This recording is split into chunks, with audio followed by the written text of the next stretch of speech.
হজরত মুহাম্মদ সাল্লাল্লাহু আলাইহি ওয়াসাল্লাম তার জীবনদশায় যে সমস্ত খাবারগুলো তিনি পছন্দ করতেন এবং তিনি নিয়মিত খেতেন, সেই খাবারগুলো এই মুহূর্তে প্রদর্শন করা হয়েছে রাজধানী ধানমন্ডির তাকওয়া মসজিদে। আমরা একটু দেখতে চাই সেই খাবারগুলো। প্রথমে আমরা দেখতে পাচ্ছি এখানে রাখা হয়েছে মধু, আমরা দেখতে পাচ্ছি রাখা হয়েছে মাশরুম, আমরা দেখতে পাচ্ছি এখানে রাখা হয়েছে সিরকা, এবং আমরা দেখতে পাচ্ছি নাবিদ নামে একটি খাবারও এখানে রাখা হয়েছে মাখন এবং জয়তুন, যে খুবই উপকারী, সেটি রাখা হয়েছে ঘি আমরা দেখতে পাচ্ছি।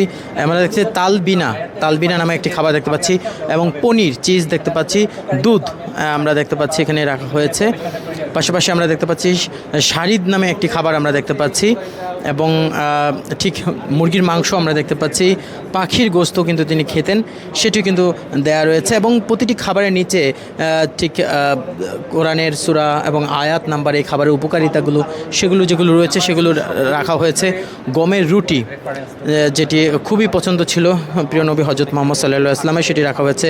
গম আমরা দেখতে পাচ্ছি রাখা হয়েছে, পাশাপাশি পায়া রাখা হয়েছে, অর্থাৎ যে খাসির পায়া সেটি রাখা হয়েছে। আমরা দেখতে পাচ্ছি সরিষা রাখা হয়েছে, সামুদ্রিক মাছ এখানে রাখা হয়েছে, লবণ এখানে রাখা হয়েছে, এবং এদিকে আমরা দেখতে পাচ্ছি আখরোট রাখা হয়েছে, জবের ছাতু যেটা রয়েছে সেটা রাখা হয়েছে, কিশমিশ আমরা দেখতে পাচ্ছি এখানে রাখা হয়েছে, ডুমুর অর্থাৎ তিন ফল যেটা রয়েছে সেটিও কিন্তু রাখা হয়েছে, এবং তিন ফলের যে উপকারিতা সেটি কিন্তু অনেক, সেটা রাখা হয়েছে।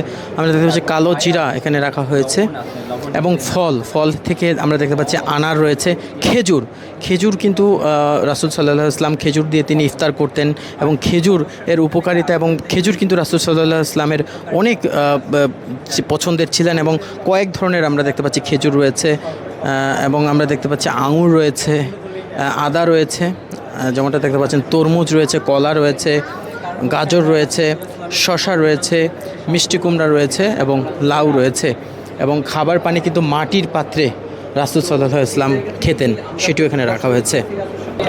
এবং খাবার প্রদর্শনীর পাশাপাশি আমরা দেখতে পাচ্ছি নবীজি সাল্লাল্লাহু আলাইহি ওয়াসাল্লামের পাগড়ি মোবারক যেটি রয়েছে সেই পাগড়ি মোবারক রাখা হয়েছে, এবং সুগন্ধি আতর এখানে রাখা হয়েছে। এখানে হচ্ছে আমরা রাসূল সাল্লাল্লাহু আলাইহি ওয়াসাল্লামের লাইফস্টাইল বা রাসূল সাল্লাল্লাহু আলাইহি ওয়াসাল্লাম কীভাবে খেতেন, কোন ধরনের খাবারগুলোর সম্পর্ক রেফারেন্স আছে হাদিস এবং ইসলামিক আলোকে, এই ধরনের খাবারগুলো আমরা আসলে এখানে প্রেজেন্ট করার চেষ্টা করেছি। এগুলো আসলে বিজ্ঞানের আলোকে দেখলেও হয়তো আপনার বিশ্লেষণ করলে বা বিভিন্নভাবে জানতে পারবেন যে এগুলোর পেছনে অনেক বহুমুখী উপকারিতা আছে, যার ফলে রাসূল সাল্লাল্লাহু আলাইহি ওয়াসাল্লাম সেই 1400 বছর আগেই এই ধরনের খাবারের কথাগুলো বলে গেছেন বা খেয়েছেন বা খেতে বলেছেন।